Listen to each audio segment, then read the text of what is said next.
Okay, we're in Javier Becerra's Chinatown, and this is downtown Los Angeles. You know it well. There's Hollywood Boulevard.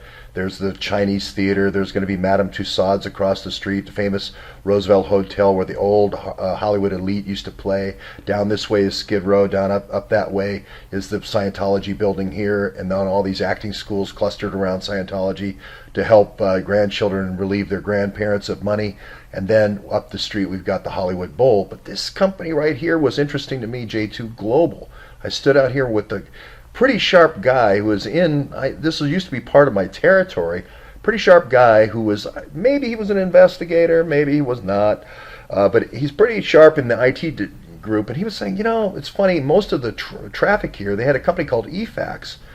And a lot of this traffic, he was thinking this suspicious because a lot of this, 2/3 of the traffic of the network was going to China, but it was mostly between U.S. sources. He brought it to the attention of the management and so forth, went through all the right channels and so forth. Management didn't seem to care. I said, what kind of traffic is it? Oh, well, a lot of human resources departments use us because a lot of documents still need signatures. A lot of legal documents were the biggest customers, law firms and so forth. Well, I said, people suing with EEO or people doing mining agreements or people doing oil leases, all that kind of stuff. Yeah, all that stuff comes through. We have to keep that locked down, security. But this guy he kind of looked like an investigator. He just had those investigator's eyes. So anyway, I spent a couple days with this investigator, maybe he's just a great IT guy. And one of the places he seemed to be involved in the security of was this place called the Association.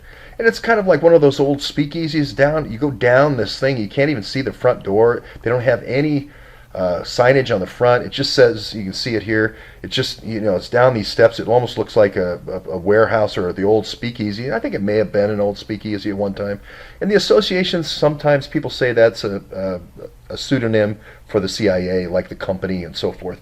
But as you go through there's all these nooks and crannies. There's this front area. Anyway, there was all these young Chinese guys buying girls drinks for $20 a drink, it seemed like, and just like they were trying to actually launder money.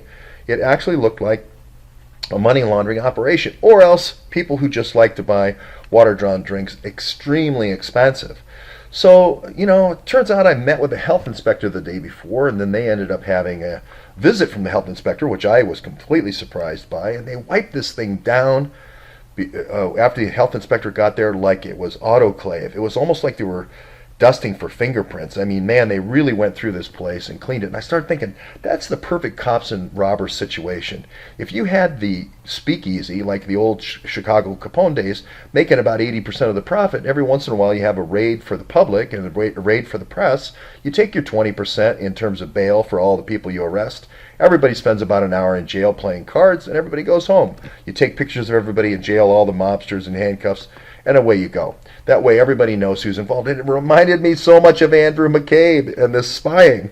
It's only a little bit more sophisticated. If you don't pay a contribution to Hillary, you go to jail. For real. Martha Stewart is a good example. So I started looking and started saying, well, what kind of deals would be going through here? And I thought, well, maybe nuclear deals. And I did a couple of searches on just uranium and China. And this is what I came up with.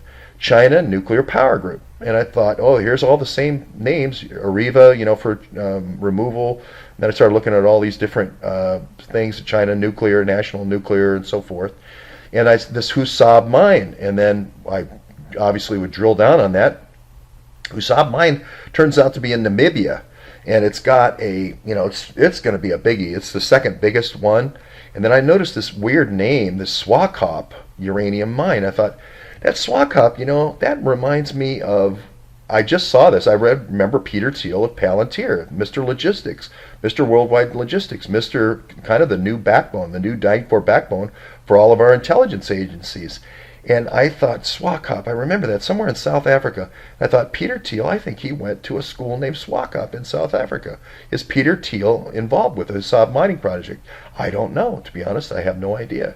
So let's trace it real quick. Here's Swakop, and there's that nice national park again. It's kind of like the government's almost setting aside mining resources for their own pay-to-play little group. And it's right by Swakop Munt. Now, I know that means the end of the Swakop River, and I I think I remember it because it was swamp. I don't remember why exactly. But I thought of Valerie Plame, and I thought of Niger and Nigeria and all this Africa, what I didn't find in Africa with Joe Wilson. And I kind of wanted to go up the Congo, and trace this up. And then I found Lusaka, which is where, Mark Lambert's son is, in Lusaka, with the African power symbol saying journalists lie about what's happening in the mines.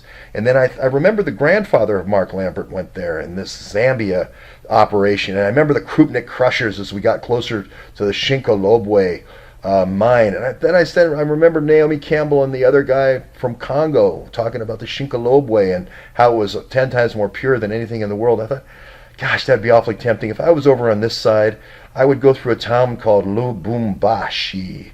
And I wonder if I ever said that before in a film, crossing the Lubumbashi right there to get to the Shinkolobwe mine.